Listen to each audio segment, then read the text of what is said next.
Good morning, or depending on when you're watching this, good afternoon, good evening, or good night. My name is Ross, and as always told, I had a voice radio.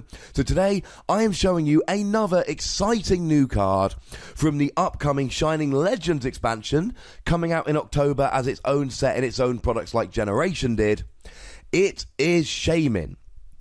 And get excited, because it's very similar to Shaymin EX. No, the other Shaymin EX. Now, it's only got 70 HP, which is incredibly low, but of course that's not the end of the world, because having such a low HP means he can be grabbed with Level Ball, and Level Ball makes it nice and easy here. Being a grass Pokemon means you're hitting for a pretty good weakness against things like Lapras and Lycanroc, both of which are seeing a fair amount of play at the moment, so that could be an awful lot worse. The weakness to fire is annoying with Volcanion still running around, but honestly, you've got 70 HP. When you're down with HP that low, weakness becomes a little bit less relevant, to be perfectly honest. And I love the retreat cost of 1 here, because we've got a really good setup attack for a single energy, so we can use that setup attack, and then we can retreat straight away. Speaking of the setup attack, 1 grass energy, shuffle your hand into your deck, draw 6 cards. It's Professor Oak's new theory in an attack. Or you might remember it from Cleffa. Or Cleffa. It's a good attack.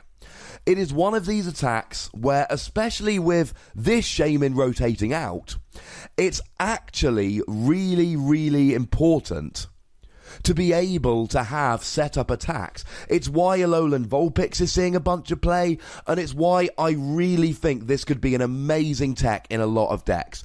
If you've got nothing, we've already seen a whole bunch of people using Drampa's Big Wheel GX to get a new hand of 10 cards because they've got nothing in their opening hand. Well, Shaymin only gets you 6, but it's not your only GX attack of the game, and Shaymin doesn't give up 2 prizes when he's KO'd, but I'm okay with this. As a quick side note, there was actually a third Shaymin EX. Did we really need 3 Shaymin EXs? And if we had 3 Shaymin EXs, where's our Shaymin GX? Surely by now we are delayed in getting it. This is an amazing setup attack. You have nothing in the early game. You use this, now you do have something in the early game. It's not an attack you're going to use every single game, but it is an attack that is really, really helpful in the early game. The one downside here, and it is a big downside, it's a grass energy, not a colourless. So if you're playing a Tapu Bulu deck or a Decidueye deck or a Lurantis deck, then you're golden because you're going to be playing grass energy anyway. But if you're not playing grass energy, you are unfortunately in a little bit of trouble because you're just not going to be able to play this. You've always got the option of rainbow energy, but it's not a great option. Attacks like this have been used for many, many years and will continue to be. But the attack about which I'm really excited is the second attack. Grass and a colourless energy, 30 damage, meh. Although still enough to KO Mew from this set. If one of your Pokemon was KO'd during your opponent's last turn, this attack does 90 damage. Now, one thing that I must point out as a big rulings issue first of all. It says KO'd, not KO'd by damage. Now that's very important because of things like Decidueye's Feather Arrow.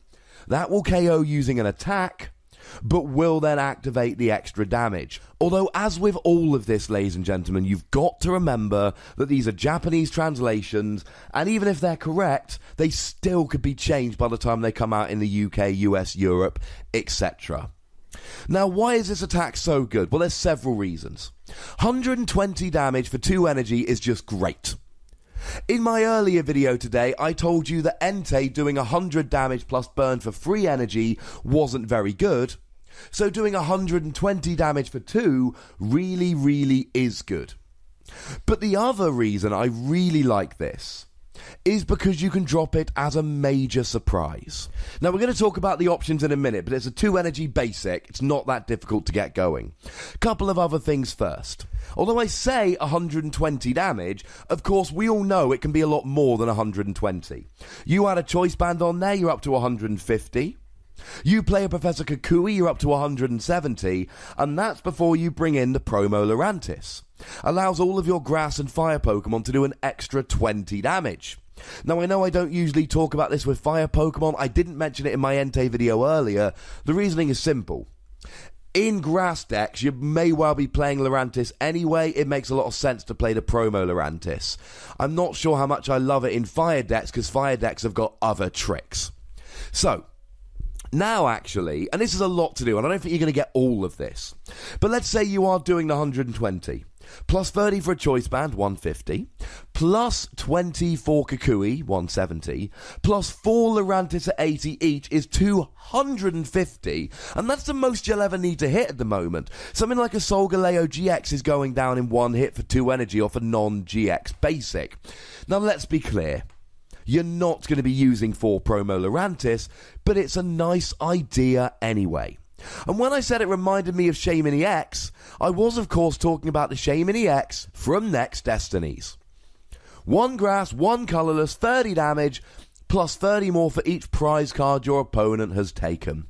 Now here it's not dependent on prize cards, it's dependent just on your opponent having taken a prize, but even so, lots and lots of fun to be had here. Now, this is a surprise Pokemon. You're going to drop Shaymin, attach 2 energy, and off you go. I've got a couple of ideas for Shaymin. First of all, we've got Max Elixir. Pop Shaymin, play a Max Elixir, look at the top 6 cards. As long as you've got a basic energy there, attach it to Shaymin on the bench, add a second energy, and off you go. You could play this with Lurantis GX, and of course then you'd have nice synergy with the non-GX Lurantis, because you'd be playing Fomantis anyway, and you could evolve into either.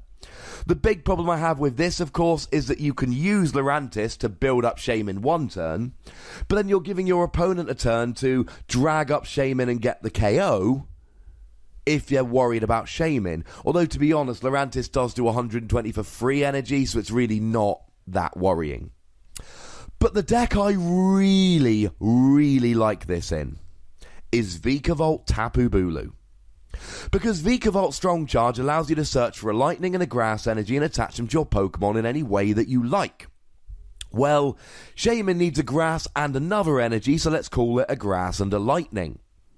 Well, now, ladies and gentlemen, you can search for both those energy, pop them on a Shaymin, and you've got Shaymin going straight away in one turn, hitting 120 or more. And the thing I don't like about Tapu Bulu, Vikavolt, is your lack of a strong non-GX attacker. Now, the list I'm currently playing plays the non-GX Tapu Koko, which has got a really nice spread attack, but you need 2 lightning energy to do 100, and you're generally not going to put 2 lightning energy on a Tapu Koko. You really need the lightning energy to be the 3rd energy on Tapu Bulu. You're also playing Vikavolt, which is a non-GX attacker, but you need to pay 4 energy onto a Vikavolt in order to be able to get an attack with it. That's not particularly useful. You can use Tapu Lele, but then you're just using a GX attacker again. You might as well be using Tapu Bulu. And I've just started streaming on twitch.tv/PTCGRadio. Go and follow and make sure you got notifications on. I'm going to be streaming at 8 PM UK time every Thursday. Check Google to see what that is in your particular time zone. So check that out. Last night on the first stream, I was playing Vikavolt Tapu Bulu. And honestly, there was a turn when I had a strong charge and I really wanted to do a bunch of damage, not a huge one-hit KO, a bunch of damage with a non-GX attacker. And I didn't have one. I could attach free energy, but that wasn't enough to use Vikavolt, so I ended up having to attack with a Tapu Lele. I didn't want that. That was not good for me. Well, had I had Shaymin, ladies and gentlemen, that would have solved everything. I think in the right deck, Shaymin is a truly powerful tech card. I love the first attack. And going back to Vikavolt Tapu Bulu, you often don't have a good attack turn 1. I mean, you can, do 30 damage with Tapu Bulu. To be honest, if you're going second, using the first attack here would be really good. The second attack, if you can get the energy on quickly as a non-GX attacker, I really, really like it. I'm going to give Shaymin between 3 and 4 Wassies. We don't give half Wassies, that would be barbaric. Because you know what? I really, really like this.